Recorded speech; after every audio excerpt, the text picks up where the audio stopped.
Praise the Lord.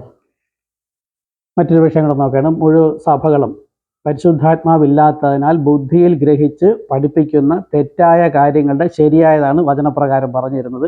കേൾക്കുന്നവർ ശരിയായ വചനത്തോടൊപ്പം നിൽക്കുന്നുവോ അതോ തെറ്റ് പഠിപ്പിക്കുന്ന സഭകൾ എന്ന് പറയുന്ന മനുഷ്യരോടൊപ്പം നിൽക്കുന്നുവോ എന്ന് നിങ്ങൾ പരിശോധിക്കുക. ഓക്കെ, ഇവിടെ യേശു ഭവനം ഒരുക്കാൻ പോയിരിക്കുന്നു. ഭവനം ഒരുക്കിയ ശേഷം വന്ന് നമ്മെ കൊണ്ടുപോകും എന്നാണ് എല്ലാ പ്രസംഗിമാരും എവിടെയും പറയുന്നത്, സഭകളിലും പഠിപ്പിക്കുന്നത്. ഇതെല്ലാം പൈശാചിക ഉപദേശമാണ്.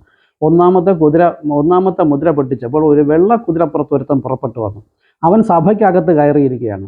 അവന് പുറത്ത് നിൽക്കാൻ പറ്റില്ല. എന്നിട്ട് പുരോഹിതന്മാരിലൂടെ തന്നെ വചനവിരുദ്ധമായി പറയും. വചനം പറയുന്നത് അപ്പോസ്തലന്മാരായിരിക്കും. അപ്പോസ്തലന്മാർ പറഞ്ഞതിന് വിരുദ്ധമായി ഉടനെ തന്നെ പിശാച് പറയും. അപ്പോസ്തലർ പറയുന്നത് 4:12 നോക്കുക. സ്വർഗത്തിന് താഴെ മനുഷ്യരുടെ ഇടയിൽ നൽകപ്പെട്ട വേറൊരു നാമവും ഇല്ല എന്ന് പറഞ്ഞ് 5 വാക്യം താഴെ ഈ അപ്പോസ്തലന്മാർ, മഹാപുരോഹിതന്മാർ, ശാസ്ത്രിമാരിലൂടെ ഈ പിശാച് വെള്ള കുതിരപ്പുറത്ത് പുറപ്പെട്ടു വന്ന് ആ എതിർ ക്രിസ്തുവിൻ്റെ ആത്മാവ് പുരോഹിതന്മാർ വ്യാപരിച്ചിട്ട് അവർ പറയാണ്, ഈ നാമം ജനത്തിൻ്റെ ഇടയിൽ അധികം പകരാതിരിക്കാൻ യാതൊരു മനുഷ്യനോട് ഉപദേശിക്കരുത്. യേശുക്രിസ്തു നാമം അശേഷം മിണ്ടരുത്, ആരോട് ഉപദേശിക്കരുത്. ഇതല്ലേ ഇന്നത്തെ മുഴുവൻ സഭകളും ചെയ്യുന്ന. സ്നാനത്തിന് അവർ യേശുക്രിസ്തു നാമം ഉപയോഗിക്കില്ല. മരണ അടക്ക ശുശ്രൂഷയ്ക്ക് യേശുക്രിസ്തു നാമം ഉപയോഗിക്കില്ല. വിവാഹത്തിന് യേശുക്രിസ്തു നാമം ഉപയോഗിക്കില്ല. പ്രതിഷ്ഠ, വീടിൻ്റെയോ വാഹനത്തിൻ്റെയോ കുഞ്ഞുങ്ങളുടെയോ പ്രതിഷ്ഠകൾക്ക് ഒന്നിനും ഇവർ ഉപയോഗിക്കുന്നത് പിശാചിനെ പുറത്താക്കുന്നതിനും പ്രാർത്ഥിച്ച് അവസാനിപ്പിക്കുന്നതിനും വേണ്ടി മാത്രമേ യേശുക്രിസ്തു നാമം ഉപയോഗിക്കാറുള്ളൂ. എല്ലാ മുഴങ്കാലും യേശുക്രിസ്തു നാമത്തിൽ മടങ്ങുമെന്ന് പറഞ്ഞിട്ട് മുട്ടുമടക്കാത്ത ഒരേ ഒരു കൂട്ടരാണ് ഈ പള്ളിയിലെ മുഴുവൻ ക്രിസ്ത്യാനികൾ എന്ന് പറയുന്ന നാമധേയ ക്രിസ്ത്യാനികൾ. അതുപോലെ സഭകൾ തെറ്റായി പഠിപ്പിക്കുന്ന പല വിഷയങ്ങൾ സംസാരിച്ചിട്ടുണ്ട്. ഈ വാട്സപ്പ് നമ്പറിൽ വന്നാൽ അയച്ചു തരാം. ഇനി യേശു ഭവനം ഒരുക്കാൻ പോയിരിക്കുന്നു. ഇവിടെ വ്യക്തമായി ശ്രദ്ധിക്കുക. നേരത്തെ പറഞ്ഞില്ല, വരം ലഭിച്ചവർക്കല്ലാതെ ഇത് ഗ്രഹിക്കില്ല. വരം ലഭിച്ചവർക്ക് ഗ്രഹിക്കുന്ന തരത്തിലാണ് ഇത് എഴുതിയിരിക്കുന്നത്. വരം ലഭിക്കാത്തവർ ബുദ്ധിയിൽ ആശ്രയിച്ചിട്ട് ജഡീക സഭയ്ക്കും ആത്മീക സഭയ്ക്കും വേണ്ടിയിട്ട് കർത്താവ് പഴയ നിയമം മുതലും യേശുവും സംസാരിച്ചിട്ടുണ്ട്. ഇവിടെയും അങ്ങനെ തന്നെയാണ്. ജഡീകന്മാരെല്ലാം ജഡീകമായതെടുക്കുന്നു, ആത്മീകനോ സകലത്തെയും വിവേചിക്കുന്നു പരിശുദ്ധാത്മാവിനെ. നോക്കുക, യോഹന്നാൻ എഴുതിയ സുവിശേഷം 14-ാമത്തെ അധ്യായം 2-ാമത്തെ വാക്യത്തിൽ, എൻ്റെ പിതാവിൻ്റെ ഭവനത്തിൽ അനേകം വാസസ്ഥലങ്ങൾ ഉണ്ട്. ഫുൾ സ്റ്റോപ്പാണ്. ഉണ്ട് എന്ന് പറഞ്ഞാൽ ഉണ്ട്. കാര്യം സ്വർഗം പൂർണ്ണമാണ്. അവിടെ ഒന്നും പുതിയതായിട്ട് ഒരുക്കേണ്ട ആവശ്യമില്ല. സ്വർഗത്തിലെ കാര്യമാണ് പറയുന്നത്. എൻ്റെ പിതാവിൻ്റെ ഭവനത്തിൽ അനേകം വാസസ്ഥലങ്ങൾ ഉണ്ട്.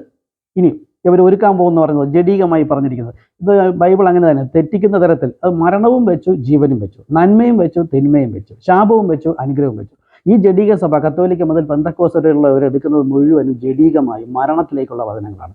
മരണത്തിലേക്കുള്ളത് പറഞ്ഞിരിക്കുന്നത് നോക്കുക. ഇല്ലെങ്കിൽ, അതായത് സ്വർഗത്തിൽ ഭവനം ഉണ്ട്, ഇല്ലെങ്കിൽ ഞാൻ പറയുമായിരുന്നു, ഞാൻ നിങ്ങൾക്ക് സ്ഥലം ഒരുക്കുവാൻ പോകുന്നു, ഞാൻ പോയി നിങ്ങൾക്ക് സ്ഥലം ഒരുക്കിയാൽ ഞാൻ ഇരിക്കുന്നിടത്ത് നിങ്ങളെ പിന്നെയും വന്ന് ചേർത്തുകൊള്ളും.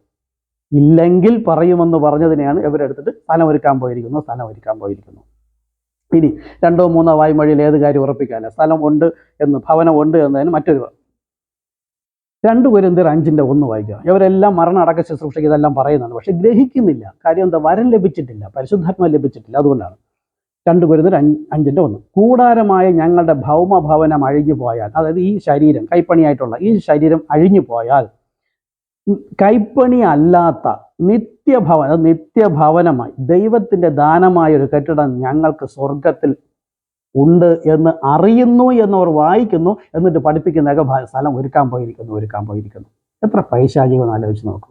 നിങ്ങൾ ഇങ്ങനെ പഠിപ്പിക്കുന്നവരുടെ കൂടെ ഇരുന്നാൽ നോക്കൂ, ഏദൻ തോട്ടത്തിൽ ഒരു വചനം തെറ്റായി പഠിപ്പിച്ചപ്പോഴാണ് മരണം ഇന്നുവരെയും കടന്നു വരുന്നത്. ആശുപത്രികൾ പെരുകിക്കൊണ്ടിരിക്കുന്നു, പാപം പെരുകിക്കൊണ്ടിരിക്കുന്നു, മരണം പെരുകുന്നു, പാക, വാശി, ദുന്നപക്ഷം, ഭിന്നത, അസൂയ, ജാരശങ്ക, കോപം, പിണക്ക്, ഇതെല്ലാം ഏദൻ തോട്ടത്തിൽ ഒരൊറ്റ വചനം നിഷേധിച്ചത്. അപ്പോൾ എത്രയോ വചനങ്ങൾ നിഷേധിച്ച് തെറ്റായി പഠിപ്പിക്കാൻ നോക്കും. അനേകം വിഷയങ്ങൾ സംസാരിച്ചു, ചെറിയ ഭാഗങ്ങളായിട്ട് സംസാരിച്ചു. താല്പര്യമുള്ളവർ എഴുതുക. അപ്പം സ്വർഗം പൂർണ്ണമാണ്, പരിപൂർണമാണ്. അവിടെ ഒന്നും ഒരുക്കേണ്ട ആവശ്യമില്ല. ഈ പുരോഹിത വർഗം പിശാചിനാലാണ് ഇതെല്ലാം പഠിപ്പിക്കുന്നത്. Okay, thank you. കർത്താവ് നിങ്ങളെ അനുഗ്രഹിക്കട്ടെ.